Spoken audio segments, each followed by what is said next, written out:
So I just want to talk to you guys on this channel. Since Valentine's Day is coming up, aka Single Awareness Day, as some call it, that Jesus proved that his love for us is completely real, solid, unshakable, unmovable. And that's what we remember when we take communion, when we receive communion, that he proved that his love, absolutely could not be swayed. It was a match to any circumstance that real life can throw. So many times we're disappointed in romance because the love doesn't last even the first test sometimes, But I think he wants to know how solid our love for him is sometimes, because he loves us so much. And sometimes he wonders, do you love me back? How much do you love me back? Because in the test, where it talks about testing our faith, that word in both the Greek and the Hebrew that we translate as faith actually means solidness, unshakable, firm, to render something firm, And so when he's testing our faith, he's testing the solidness, the congruence, the unshakableness of our love for him, not just to be testing it. He's not just being crazy and mean or whatever. He's testing it because he wants to know how much of myself can I trust to you?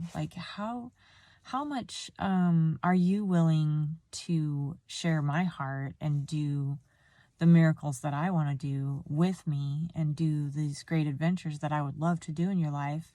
He's asking, can I trust you and bring you into my heart and do these great things with you, these amazing adventures that he wants to, can he trust you with that? And so that's what he's testing. Do you love him so much that you'll just do whatever he says just because you love him? And if you do, then he will do crazy miracles through you, and you'll have an amazing life doing the adventures with him. And so on Sunday, the pastor of my church said that we were going to talk about Job this coming Sunday. And I was thinking about Job, and in Job 1 and 2, where the sons of God came and presented themselves to Yahweh, meaning the angels, and Satan came with them, and God was like, hey, where you been? What you been up to? He's like, oh, I'm just walking to and fro throughout the earth. And God brings up Job to him and says, hey, have you thought about Job? He's so great, and he is, he loves me, basically, he's saying. And Satan's like, well, he doesn't love you. He's just using you because you take care of him, whatever. So God's like, well, fine, just test him and see if that's the case. And, yeah. And so Satan goes out and destroys everything Job has. And then he comes back. The next time God sees him, he's like, hey, what's up? Did you notice that my friend Job, he didn't forsake me or curse me or anything when you did all that stuff to him?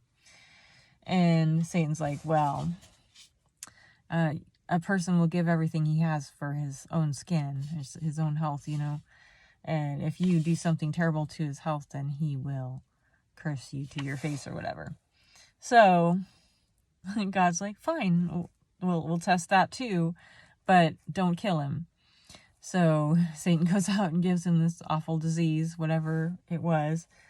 And Job still won't. He still won't curse God. He just says, God has a right to do what he wants. I'm sure he has a good reason. Because Job's love for God was real. Even though there was this misunderstanding between Job and God, where Job kind of thought that God was doing this to him, he still loved him, and no matter what, and he he just wanted to talk to him. He was like, man, I just want a chance to talk to God and just be like, what gives? Like, what are you doing? Can you just like give me an explanation? And Job lived in the old covenant, so he didn't have that privilege like we have, where we have the Holy Spirit inside of us and we can have these conversations with God anytime we want. But at the end of Job, God did show up and talk to Job about what was happening. And so, and Job proved to Satan and to God that he did actually love God. And no matter what, he trusted God. Like he's like, I'm sure he has a good reason, but I do wish he would come explain it to me. And it did get to him where he was like, man, I just don't think this is right. But, you know, God understood that. So, anyways, what I wanted to say was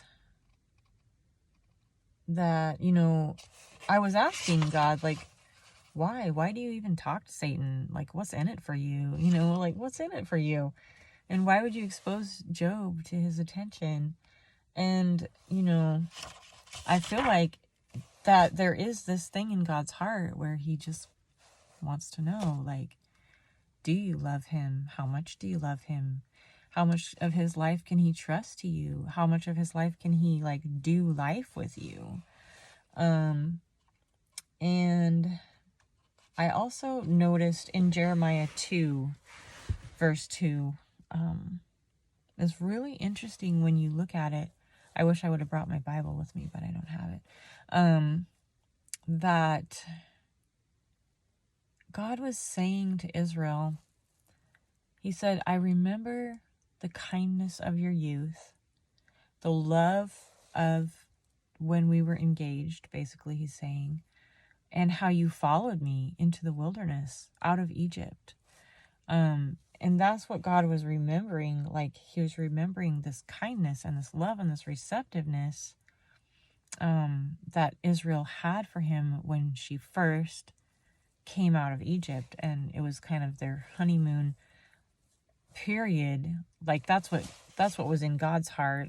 Like, it was their spiritual honeymoon in the wilderness, and he only meant for it to be 2 years, just enough time to, like, get ready to go into the promised land. But they were just so stubborn and rude to him the whole time, and they just kept accusing him of evil intentions towards them and bad plans for them, that he just brought them out.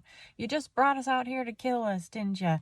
And they were just so awful to him. It was such a disappointment to him. And, you know, they asked for a law, a contract to keep God in line when God wanted a relationship. He was like, if you will just listen to my voice and just be with me, you know? And no, they wanted a religion because they were just convinced in their minds that they were good and God was not, and they needed a contract to keep him in line.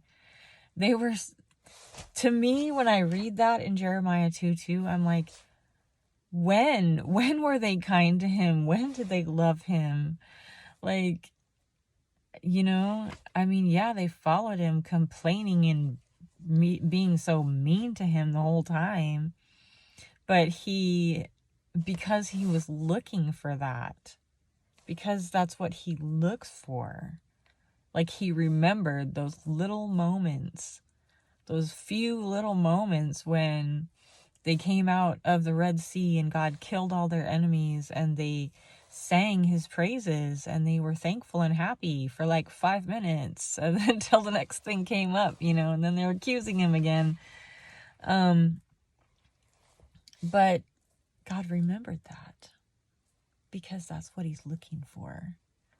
And he's so amazing that way. Like, just the thankfulness that's in his heart for the smallest, littlest things, where we're like, man, I love you, Jesus. You just turn your attention to him, and his heart is moved that you're going to come spend time with me now.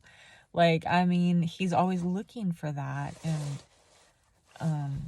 and he appreciates it so much. He's just so thankful, and it's just beautiful.